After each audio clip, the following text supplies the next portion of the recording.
Good morning, everybody. We've had a few technical glitches this evening. So that's an understatement, that is. It's been a long week, folks. It's been a long week. Anyway, hello, everybody. Look at this. Got a full house tonight. Good evening, everyone. Welcome to the Sunday service. We've got quite a few things to talk about tonight. So like I say, we've got a packed house of talent and guests who will be joining us after these three have gone.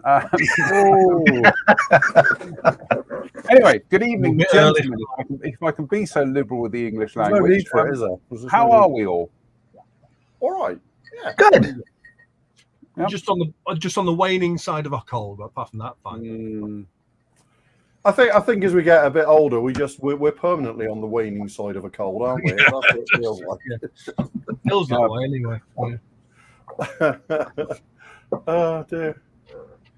Somewhat less hairy since I was last seen. Yeah, I should really.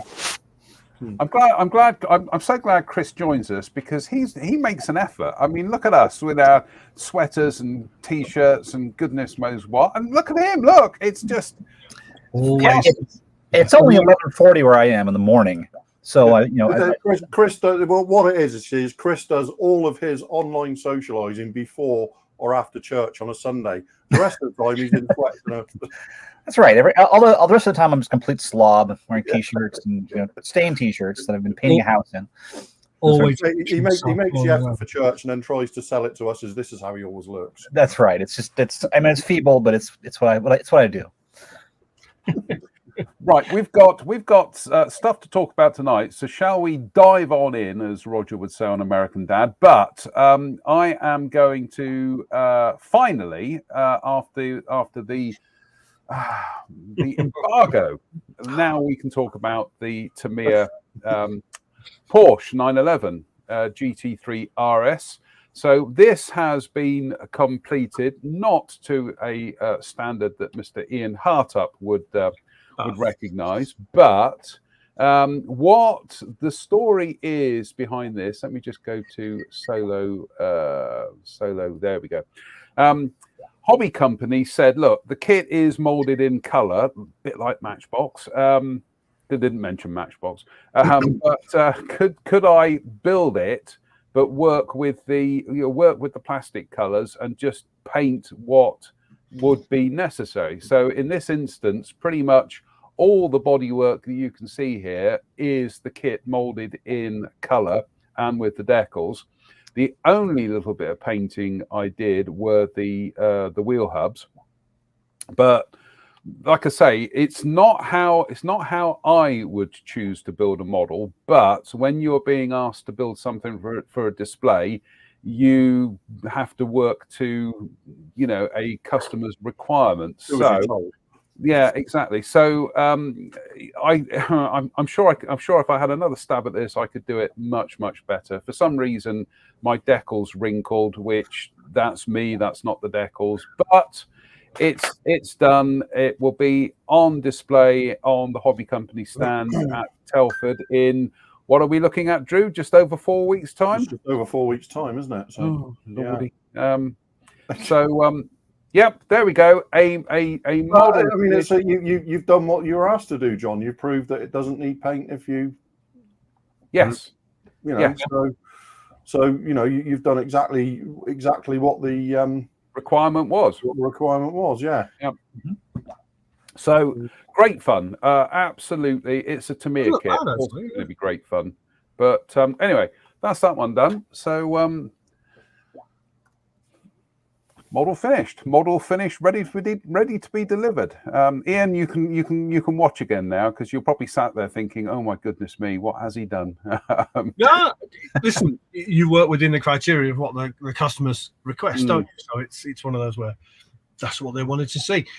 And at the end of the day, you know, if that's the route that Tamiya chose to go with that kit, then all power to them, because they are looking at encouraging newer modelers. And it absolutely hasn't compromised the quality of the model you know, to go that route, has it? So, you know, in terms of meeting what the customer requires to show the model off, job done. Yeah, what I've seen of it, it looks a fantastic piece of tooling and design, and very, very cleverly engineered. Yeah, I mean, in the fullness of time, I'll probably lay one into the enormous pile behind me, but not right now. But because I've got a resin one 2/3 done, so that's an annoying bit, isn't it? So, yeah, it's a great choice, and it will be probably one of the best selling kits you'll see. I've made a decision since we last spoke. I can't get to Telford this year, but I imagine come Saturday afternoon at Telford, if that thing's on the trade stands, it won't be on the trade stands anymore. Lots of people with them in carrier bags wandering around, and there'll be lots of people behind stands with them going, "Ooh, yeah." Lots of people with carrier bags full of them. It's going to be one of those things that people don't buy one of, isn't it? So, yeah, I am aware of one of my friends who has pre-ordered 6. Well, mind you, Ian, I'm looking at the pile behind you, and there doesn't seem to be many singles there. I couldn't possibly comment. No, I feel I may plead to the Fifth Amendment on that one. We do have a bit of a vehicle heavy show tonight, but we do have some aeroplanes to talk about, or an aeroplane to talk about. So shall we kick off this evening with Armour Hobby? Nobody interested in what I've been up to then. Oh, go on. Well, I thought it was updates. Yeah. Go on then, Drew. Go on. Yeah, actually, you do that. I'm going to go in the kitchen and get my cup of tea because I've unbelievable, isn't it? Without my cup of tea. Me. Yeah, I'll see you in a second, guys. Oh god. Yeah. Anyway. Go on then, Drew. Tell us about Tanky things. Well, it's another one for the hobby company. Really, it's just this is rapidly approaching completion. Yeah, it was nice to like I said to you just now, Ian. It was nice to practice my freehand airbrushing chops again, because I don't tend to freehand a lot of camouflages these days. So breaking out the airbrush and freehanding this camouflage was nice to refresh your memory, if you know what I mean. Nice to refresh the skills base and make sure you can still do it. So I think I can still do it okay. So it should be moving into weathering now. It's had a wash and some light weathering, but I'm kind of thinking maybe leave it because it's for a trade stand, and like that kind of shows off. Yeah, you can overcomplicate. That's coming back to the Porsche, aren't we? You can overcomplicate the job that's done in that environment to be something more than it needs to be. They want to show off the model, not necessarily your. Yeah, and you know, once I hand it over to the model, you know, the hobby company, I'll never see it again. So you know how much it's never going to be on my bench, in my display cabinet or anything. So. A good basic job is really all that's required, isn't it? So, I think again, like John was saying, I think you know I've met the spec. You know, when you put that on that table, it's a bit like that conversation we had with Spencer historically, where he talks about the numbers of models he's made that he doesn't remember making. Yeah. You know what I mean? So you build these things for a commercial entity, and you hand them over, and they cease to be a model in your collection, and they become a product that you've delivered. Yeah. I mean, I constantly. I mean, I went out to Jadlam a while ago, and Russ out at Jadlam said, "Oh, we've got one of your models in our display case." The hobby company gave it to me, and I went and looked at it, and it was one of the Tamiya P38Hs, or Gs or H. And I kind of looked over it, and it took me about 2 minutes of looking over that model before I went, "Yeah, that one isn't my one." Because three or four of us built these models, and we built sort of like some of us built the same color scheme. And I had to look at it for like a couple of minutes and go, "Yeah, that one isn't mine. That's somebody else's." Yeah. And he's like, "Are you sure?" And I'm like, "Well, that's a bit like asking me how I spell my name and saying, 'Are you sure?' when I tell you." Yeah. It's like, no, I'm quite sure that one's not mine. But yeah, you're right. Once it goes off to the hobby company, I'll never see it again, and it ceases to exist as one of my models. So it'll never be on my bench. It'll never be in my display case.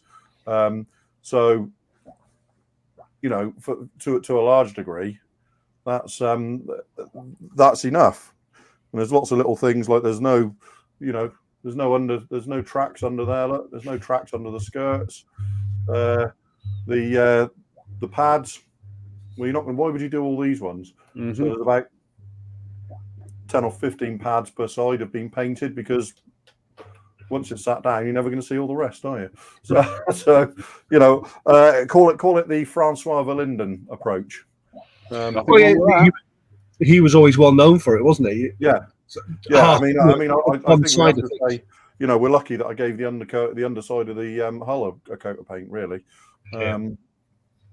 But yeah, when it's sat on a stand like so, that's going to be enough, isn't it? Yeah. I might give it a little bit of dust work and stuff, but we also tend to ignore that these vehicles, when they're in service, there's no shortage of IRCs to clean them. And so whenever they come back in off exercise or anything, the first thing that happens is people hit them with brushes and hoses and pressure washers. So, you know, a tank on exercise will get filthy, but it won't stay that way once it's back in depot. It's going to get attacked with, and modern paints are far more hard wearing than they used to be. You don't really see modern main battle tanks and stuff with that much, you know, chipping and crud and stuff on them. They tend to be quite clean.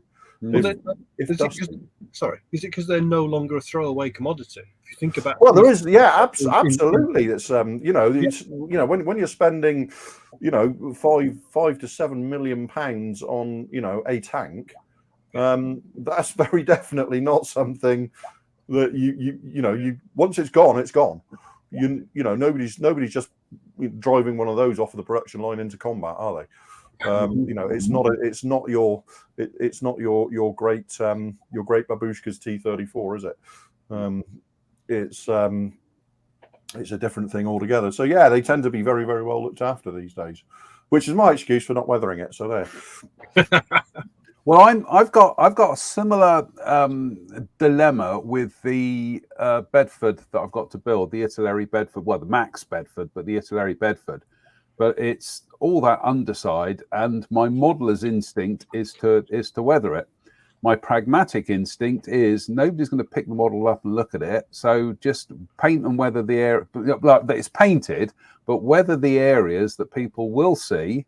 But bear in mind, it's a display model. It's not about me. It's about presenting something that looks good, but not going, full kind of, full. For the purposes of building these kits, John, we're in the business of selling models. Yeah, well, effectively, yeah. So it's a marketing tool. So it's not there to win competitions. It's a marketing tool. Chris, what are you working on at the moment then? Let me just scoot over here to the workbench, and I've got the P2. The PV1 is in paint. Ooh, yeah, it's getting there. It's getting pretty close. I've got to tidy up the anti-icing boots on the vertical surfaces of the tail. But that's it. After that, it's decal time. And you were asking for decals this week, weren't you? You were asking for. Yeah, I was going to say one great thing about being a model these days. I asked for some help with decals. The original issue of that had aircraft 819, which is historically it was kind of the wing showboat. You know, had all the victory markings on the tail and all this other stuff. That was 819. The one I'm building is 919, and they had the squadron when they painted those white ID numbers had a weird set of strokes they used. The 9s didn't have a little curl up at the end of the tail on the bottom. It just went straight across. Right. And the ones actually had serifs, which makes no sense. But I can certainly take 2 sets of decals for 819 and turn it into 919. That's easy. And so I put a message out there on Roy Sutherland's Barracuda Studios group, and I had just a ton of people come through right away and say they had it and they were willing to send it my way, which is lovely. And I'm happy to trade them. I think we're going to do a new set of PV1 3D printed wheels. So you know. Yeah, I mean, looking at the size of those, I'd have been tempted to mask and spray them. Yeah, I was thinking about it. I was if I had access to a cutter, I would do it, but I don't. So the decals are the easiest route and the fastest route for me. But yeah, it was just nice to see how the modeling community responds to requests like that. It's a very small world these days, isn't it? It is, and lots of people in this hobby are really nice people. It's why the few real douche-nozzles. Look, he swore and it quit out on him. He did. He used profanity, and his router gave out on him. That's a shame. That's a shame. Well, we'll get the rest of that story in a second. Once, shall we dive on? Shall we dive on with the news? Right, Arma. This is the latest, one of the latest in their 48th scale range of Hurricanes, and personally speaking, this is the one I've got my eye on because I do like the PR versions and I do like the color schemes in this kit, of which the box art one is this glorious one in overall. I was going to say PR blue. It might be really dark blue, isn't it? Yeah, it might be Mediterranean blue or something, but it's overall blue with primer blobs and things on it. I do like that. It kind of reminds me of the Airfix magazine guidebooks you used to get. Remember the little ones that were they were like little hardback books? Yep. Yeah, those ones. There were some conversion articles in that on how to do PR Hurricanes. So let's look at the other schemes. We've got a nice camouflage one. Yeah, okay. And usually this is what I would be jumping on, is a SEAC one, but no, I like that one. But yeah, they have achieved the PR bits and pieces, and these are going to be 3D printed. So yet again, 3D printing is making its presence felt in our hobby in very innovative ways. Nice decal sheet there as well. I mean that box art one with the yellow ringed B roundels on the upper wings. That's just glorious, isn't it? It's just got Weathering Challenge written all over it, hasn't it? Yeah, especially those wing upper surfaces if you want to. Yeah. So there we go. Arma Hobby 48 scale Hurricane Mark II. So that's the one, and it's a fantastic model as well. It's by all accounts, yeah. I did build one, so it's absolutely. I've got another one here to build. Saw one or two on the table at the show at Brampton the other day, and it does look a really nice model. Oh, it's absolutely fabulous. It really is. It's yeah, it is. I mean, there's one or two complaints that some of the rivet detail on the wings is a little bit heavy, and well, you can take a bit of 800 grit wet and dry to it if you feel that way. Here we go. We've our audience know their stuff. Dave Fleming, Agent Fleming, says Bosun Blue was the colloquial name used, and other Dave Swindle says Bosun Blue. There we go. Dave Swindle, Arma have some nice Hurricane extra detailed 3D parts available. Yeah,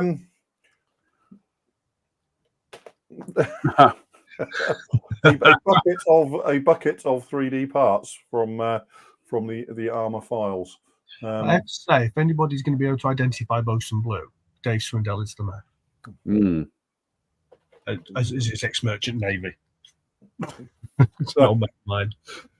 So is that, Drew, just to explain, is that a single plate that you've done? No, this is multiple plates of actually that's for the some of the P39 Aerocobra 3D printed parts. All right. The files are for. So that's the 12 stack exhaust there for the P39. Mm-hmm. There's some P39 nose wheels, some Hurricane exhausts. Nice. You're never going to run out, are you? Well, it's just somebody bought the files and asked me to print some off for them. So, in actual fact, the majority of these, because I mean, in terms of the cost of printing, there's probably about £3 or £4 worth there. You know, it doesn't cost anything to print. So the majority of these will probably end up going in the bin because some of them are misprinted and stuff like that. And I've got a full couple of sets put aside for Jennifer Wright, who bought the files and asked me to print them for her because she doesn't have a 3D printer. So I'm doing that for her. But it's because when you're doing this, you kind of dial the printer in. So that's a few plates, and when you put a whole plate of stuff on, you sometimes you still have to dial it in a little bit. So that's the product of a lot of most of those are not good enough to go on a model. They're not at full quality. So that's just stuff that I was working out as I went, and so I've got in the other room, I've got some ones that are, you know, I've absolutely nailed the exposure and the angles and all that sort of stuff. So that was just to show that you know, that's like 2 days of printing on one of my printers, just chucking stuff out. No, you can pick through that and find a complete set of Hurricane parts without any doubt whatsoever, and I probably will. But this is where 3D printing is going, isn't it? Mm-hmm. Most of that technology just goes over my head, I'm afraid to say. You know, I mean, this is what I'm working on at the moment on my own. Is this is a set of will be eventually a set of F111 wings with the slats and flaps packed away for the Hasegawa kit. Just because it's one of my favorite models. And it comes with the wings with the slats and flaps down, and I want them packed away. So whilst you can do it, I thought, well, let's design and print a set of wings for it that will allow me not to have to spend a few days packing them away. So I've now spent a week on this design.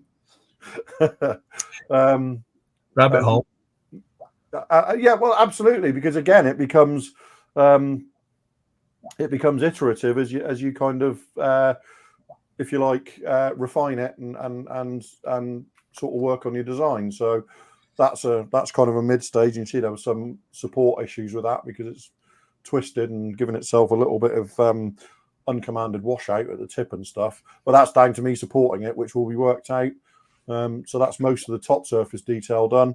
I'll then need to add the undersurface detail, mount it and print it. So yeah, that's where technology is going. As you learn more and more, you start wondering how far you can push it. So I'm just going to say that was always one of the really kind of bafflingly frustrating things about Hasegawa towards the end of the 1980s, because they did their Tomcats with all the slats and flaps open. They did their F111s with all the slats and flaps open. Then they did their Tornadoes, and everything was shut up. And it was like, really? Yeah, I mean, it's a weird one, but you know, I wish for certainly the Tomcat and the F111 they just included 4 extra parts, and that's 2 wing halves for each side. You know, a set of packed away wings for each side. I wish they'd included that. Because funnily enough, whilst I've built the F111 numerous times and never had a problem packing the slats and flaps away on it. It's actually quite a straightforward job. For some reason, the Tamiya, the Hasegawa Tomcat is an absolute nightmare to do that to. An absolute nightmare. Yeah, I remember trying it when it came out. It was, yeah. It's not one of their better efforts, that Tomcat model. Shall we dive on with the next bit of news? And this is IBG, and this is a kind of like it's a kind of like a mix-up of a relatively recent-ish kit, i.e. the Crusader Mark 1, Mark 2, which I do believe is from about 2019, and they are coupling it with their Scammell Pioneer tank transporter, which I think many of us in this country will remember the Airfix kit from the 1960s through to the 70s. I think it may even have turned up in the Vintage Classics line. But here we have, and I think the Pioneer is even more recent than the Crusader, but it does look, again, it just looks absolutely superb. I mean, yeah, this is 72nd scale, and it's kind of 35th scale level detail in 72nd scale. I am tempted by one of these. Obviously, we can add that to the big long list of all the other things JM is tempted by, on top of all the stuff in his attic that he's bought and got bored with and never done anything about. But yeah, doesn't this look pretty darn good, I reckon? And like I say, they're doing the boxing with the Crusader as well. So there's another version of that Scammell already, isn't there? Yes. And someone had one at one of the club meetings I attended, and I spent about 5 minutes looking through the box and basically just terrified myself. Put it all back in the box and handed it back to him. Like, yeah, lovely. I just spent time looking. It's how small. You know, it's the definition and the resolution of the part production in that thing is just stunning. Mm-hmm. For such a big subject in a smaller scale, it's really lovely. I was very, very impressed with it. So, no, I definitely would like to grab one of these at some stage. 35th scale one, bit too big for me, but I do like my 72nd scale armor. I haven't quite grown out of that era of building Matchbox and Airfix small scale armor. So yeah, I do like the look of that. I do like the Crusader. I think it's an absolutely gorgeous tank. It looks fast when it's standing still. That's a nice little set. That I do like that set. It's a good combination, isn't it? Yep. IBG does great work with trucks. I'm doing a conversion of their the C15L into a C60L 3-ton truck, and the components are really nice, and they've gotten better and better because, and I know this because they did a version of that vehicle as the breakdown wrecker and had the wheels I needed, so I've got 2 of those and can compare the progress. They've really come a long way, and I love vehicles like the Scammell transporter and the Dragon Wagon because there's no shortage of interesting dioramas you can create combining carrier with something people don't expect. A friend of mine is doing a Dragon Wagon, an M26 carrying an LCI or an LCM for the crossing of the Rhine, because the US Army transported them across Europe on trucks. I've seen pictures of a Deuce and a half with a ME 163 in the back, with the wings taken off, which. I look at the gas patch kit and the stuff I have in my stash, and I think that could be intriguing. So you've got that gas patch kit. I don't have it yet. I've seen it. A friend of mine has bought 2 of them, and I think they're both missing the same exact part. But gas patch got right back to him on replacing those things. But it's stunning. It's stunning. You could, the way things are going, taking like a 72nd scale Deuce and a half, the GMC CC3K 353 truck that was produced by Academy maybe 15 years ago, 18 years ago, and combining it with that gas patch kit, you got to put some more work into the truck to make it comparable in terms of detail. But the possibilities are endless now. It's really great. And IBG, my hat's off to them for making these subjects that they've been important for years in terms of logistics of getting the war won, but there's never been really any kits. Even 35th scale, a lot of these things were neglected forever. No stuff because stuff without whiz bangs doesn't sell. Yeah, there's no pointy, there's nothing pointy or shooty on it. So what was that short-lived Korean manufacturer that did a series of American utility vehicles, 35th scale? Oh, it's got to be 25 years ago now. AFE Club? No, not AFE Club. No, I think AFE Club have ended up with the tooling now. Yeah. Can't remember who it was, but they did little WC-51 and things like that. And just beautiful kits. And my friend Adrian built them when I was doing the magazine I used to do. And was it Skybow? Skybow, that was it. Yeah. Just beautiful. It just didn't sell. Yeah, which is a shame. It's so funny. If I was hanging out next to a WC, one of those weapons carriers, back in August, and thinking this would be a great model. This vehicle just lends itself to all kinds of interesting things. But you got to have the model to start with, or you have to be an audacious scratch builder.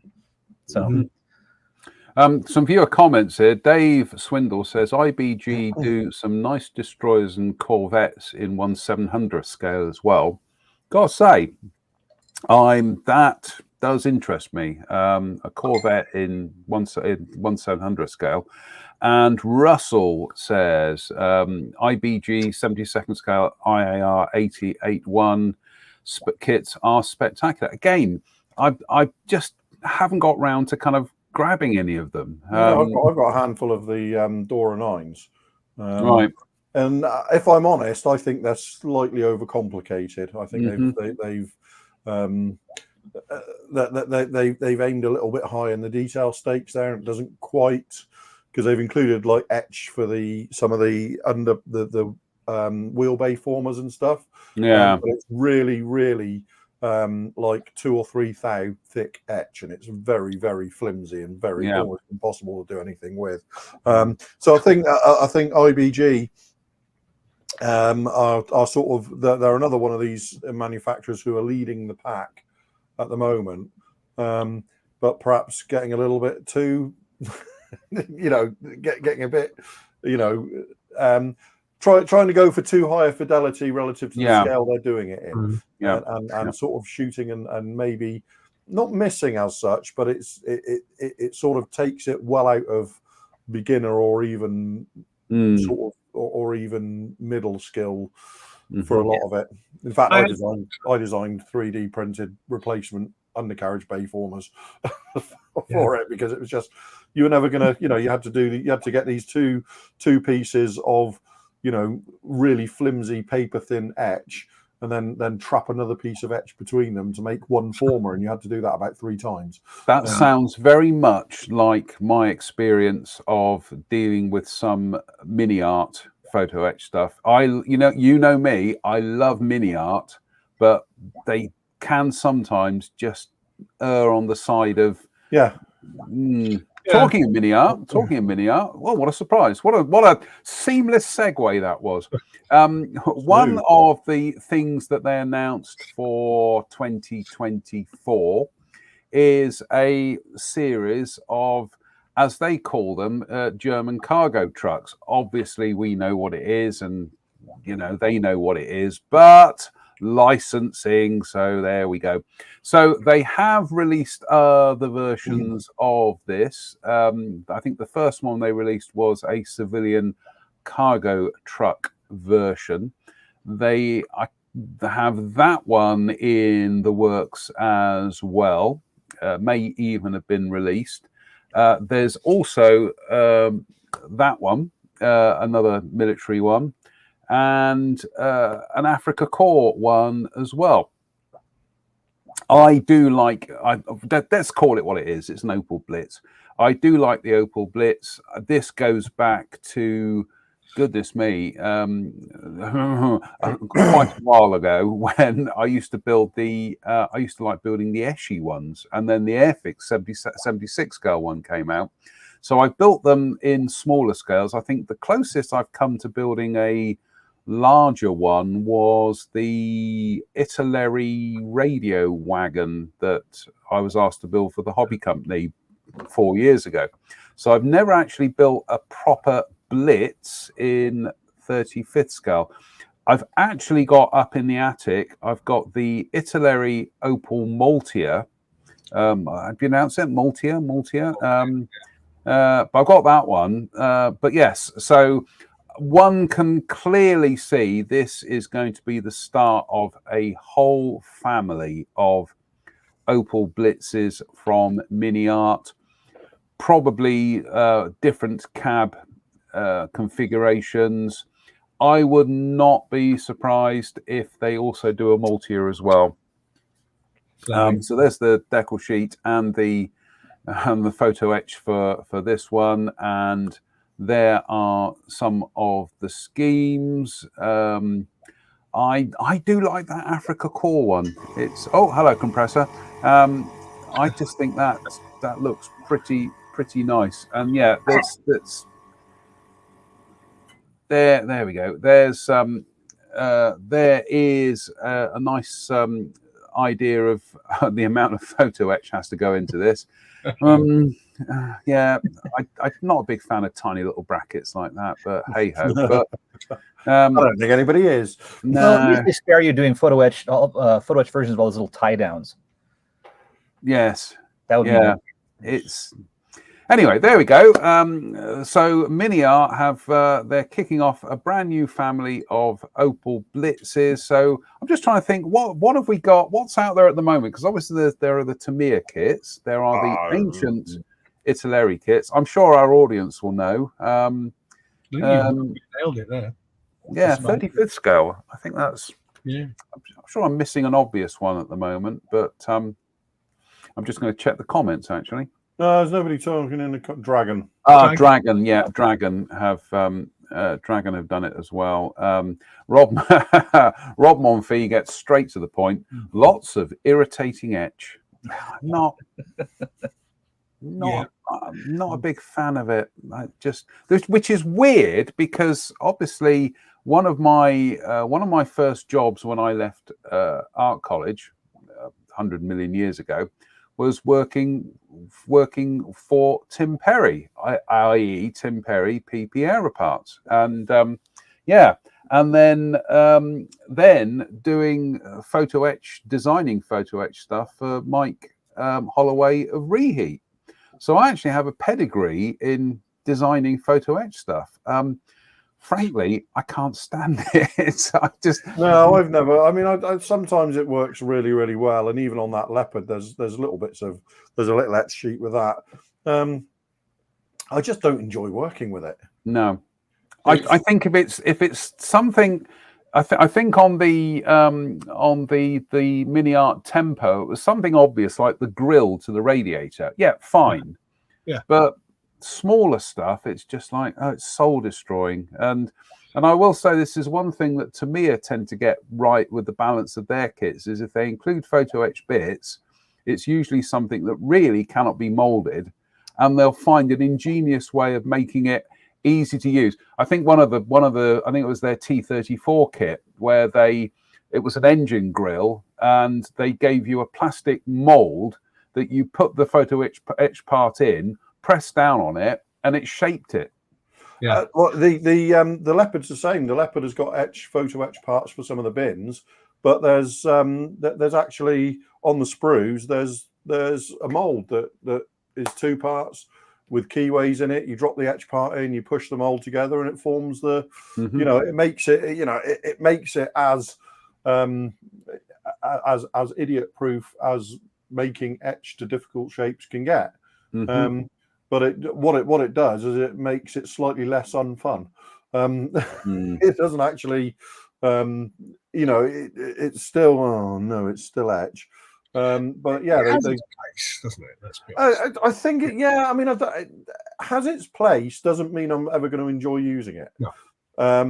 Seatbelts. But I mean, I suppose for many years the ultimate exponent of it was Flight Path, wasn't it? DJ Parkins. Oh.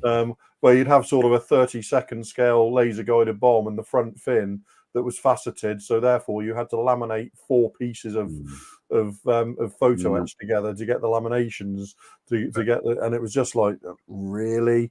I remember I bought a pair of their GBU 24 Paveway 3s 32nd scale for a Revell Tornado. I was planning to do a big build on, and then 2 months later sold the whole lot on. So that's just not happening. It's just. Viewer Jared says IBG also released 3D printed figure sets to accompany their vehicles, all great quality. And I'm just having a quick look. Viewer Jim says the Mini R Opel truck looks like a Photo X model with plastic parts included. Yeah, just a bit. But I will get one because I do like the Opel Blitz. You can't go. The thing is, it's a bit like, obviously Mini Art have done GMC trucks as well. You're not going to lose any money on them because they are a family of vehicles that will run and run and run. And as we've seen with what Mini Art are doing, is they are mining the civilian and commercial aspects. For me, the civilian stuff is what really catches my eye. That is fabulous. Yeah, that as a subject appeals to me more than any of the military ones. Okay, see, I like that one. There'll be a load of cheese in the back of one of them very shortly, won't there? There will, yes, there will be. Who doesn't love cheese? Do you know what? We'll come to this. Any other business at the end of the show, actually. Good news for you, Drew. So, look who's joined us from the beach.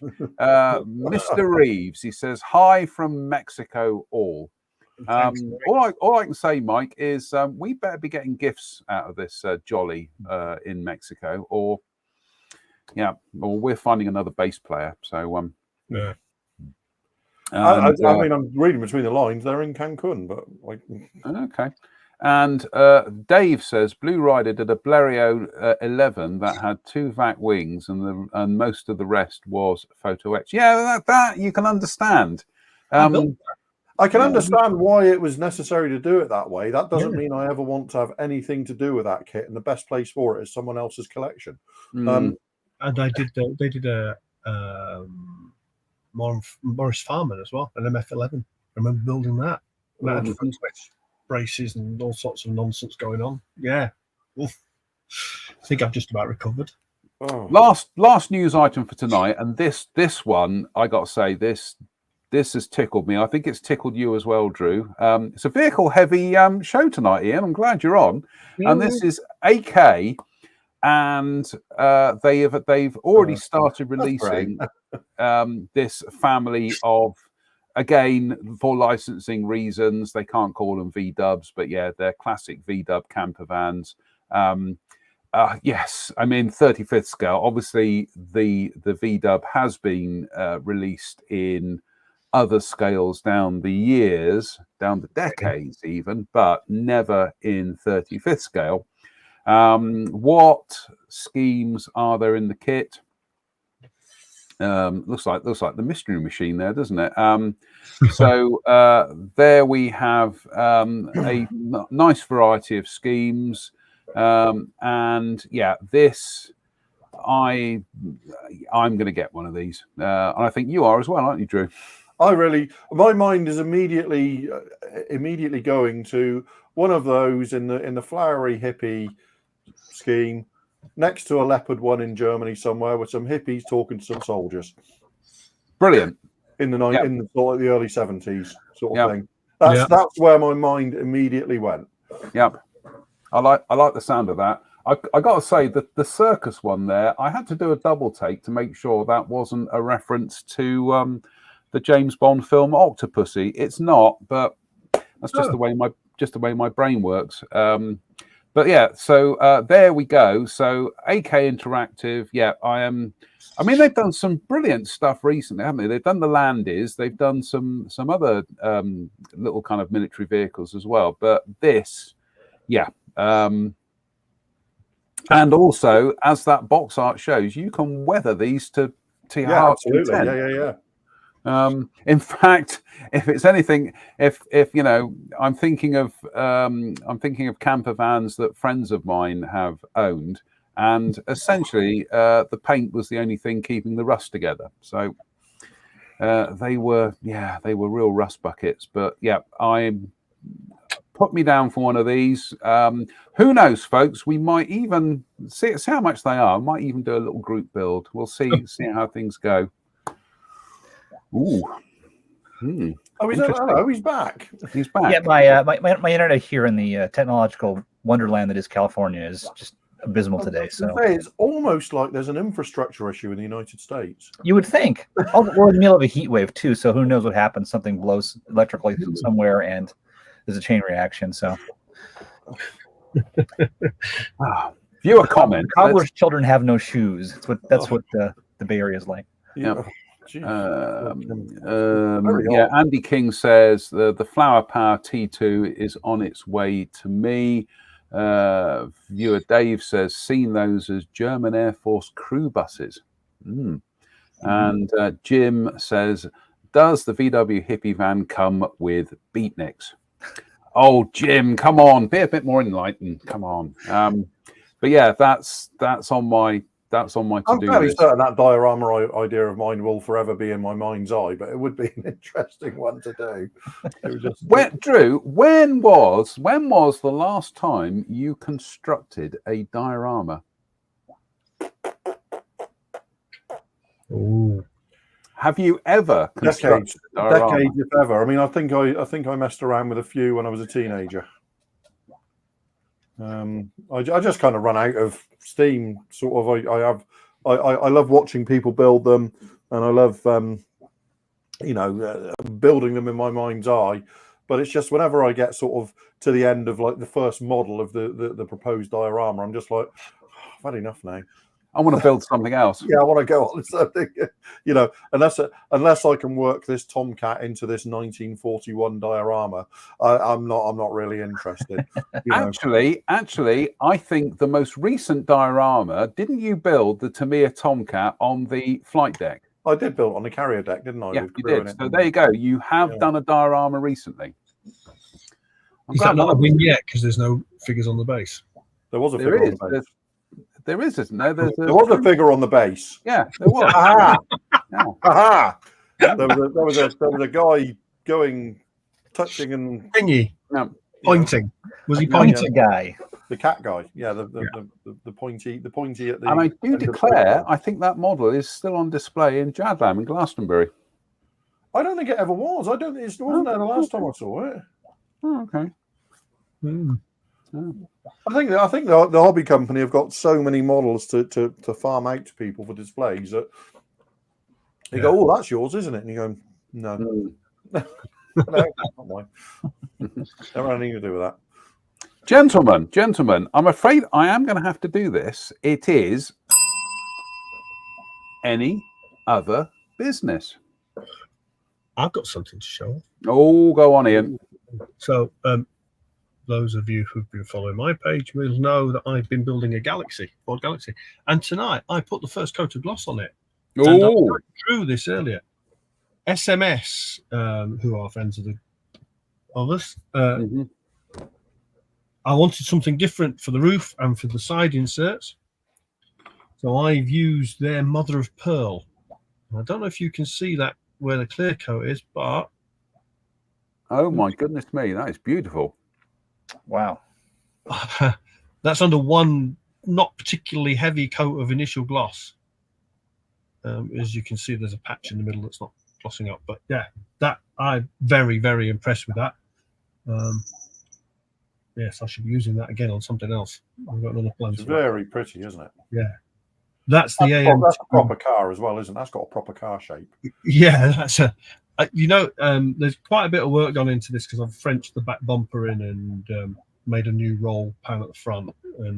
But that's probably not that far off complete. Once I get a decent gloss coat on it and I can put the chrome window surrounds in here and here, it's probably not far off done. The interior is painted, chassis done. I'm quite proud of my chrome work down the side. If you can see this, so this is very nice. Yeah. Is that foil? That's bare metal foil down there, and then obviously the blue run into the centres. I actually painted the blue spear, sprayed the blue spear, and then put the chrome over the top and cut it out. Neater. But this little bit in here has dropped in with a bit of paint. I was quite pleased with that. That's come from a treat. A little bit of work to pick out the Galaxy script on the front. But yeah, so that's hopefully in a week or two that'll be done. It was originally intended for Telford, but as I say, I'm not going, so it might be on on the Hot Rod and Custom Car stand if my friend Lee takes it with him. There you go. And I've been doing tyres. Too many tyres. Oh, Chris has gone again. No, Chris is He's nearly there. He's frozen again. One last thing, just Go on. a little thing from me. Talking of friends of the show, our very own Jennifer Wright. Get well soon, Jen. I know she's just gone into hospital for an operation, but she's been running a beginners modelling series for the last couple of months, building an Airfix 48 scale Mustang. And I haven't watched any of them. I'm like, well, it's a beginner's modelling series. What am I possibly going to learn from this? And I sat down to watch one yesterday and promptly sat and watched 6 hours worth of it. Jennifer is doing some of the best YouTube videos going at the moment. Yep. They are universally superb. Everything about the production values, the filming, everything is absolutely bang on.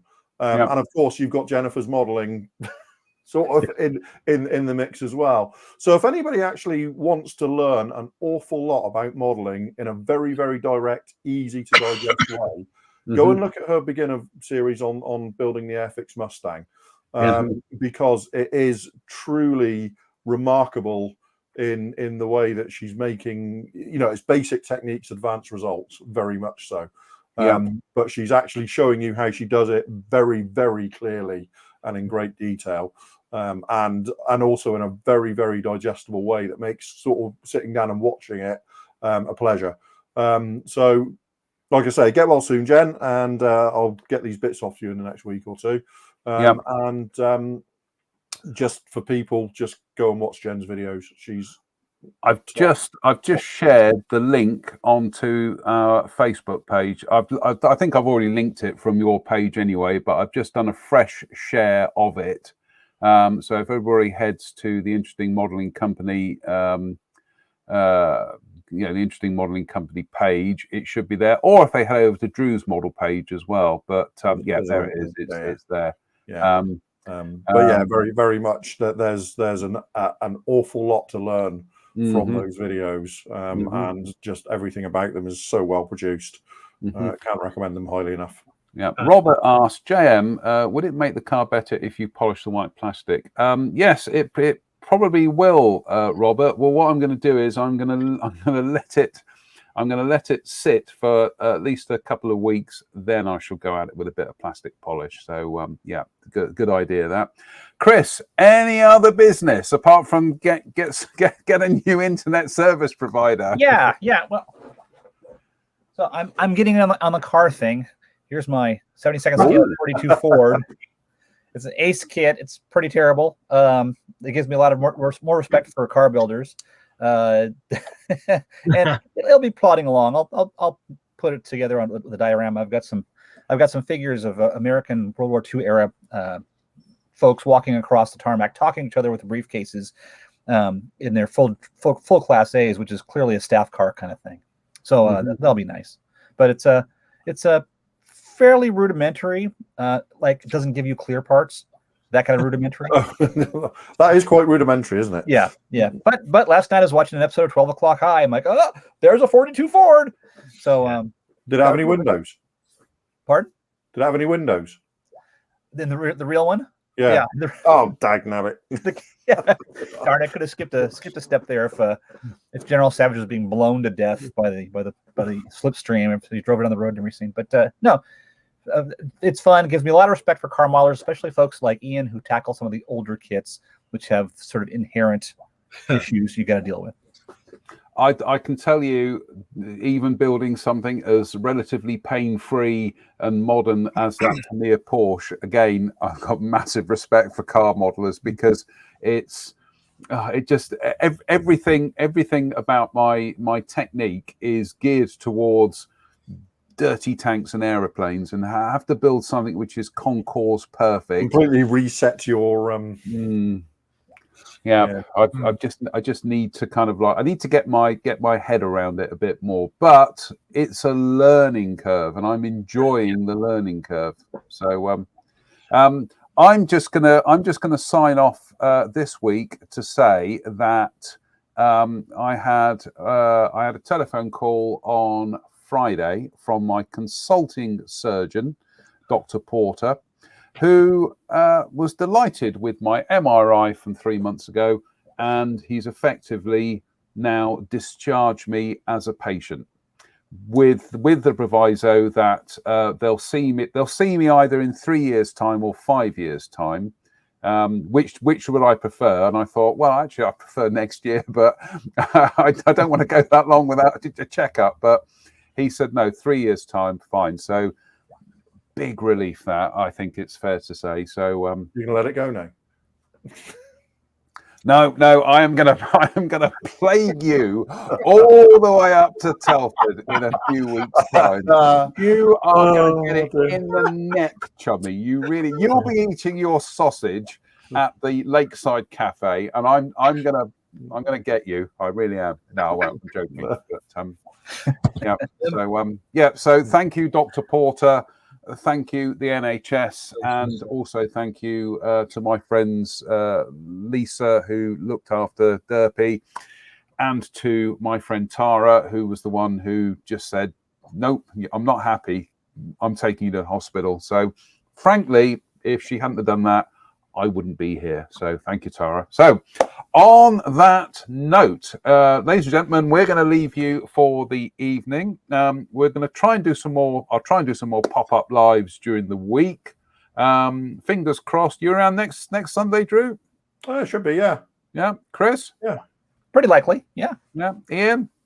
I've never known anywhere else, mate. Okay, fine. We'll see what we can do. We can see what we can do. When will you reveal the playlist for the journey to Telford? Well, we're still in negotiation, I think.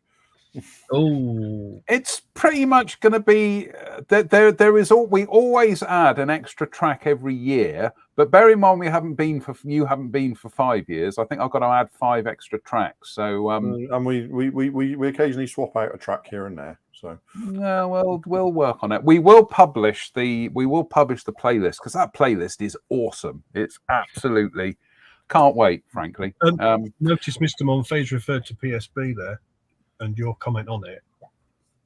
On the page. Yeah.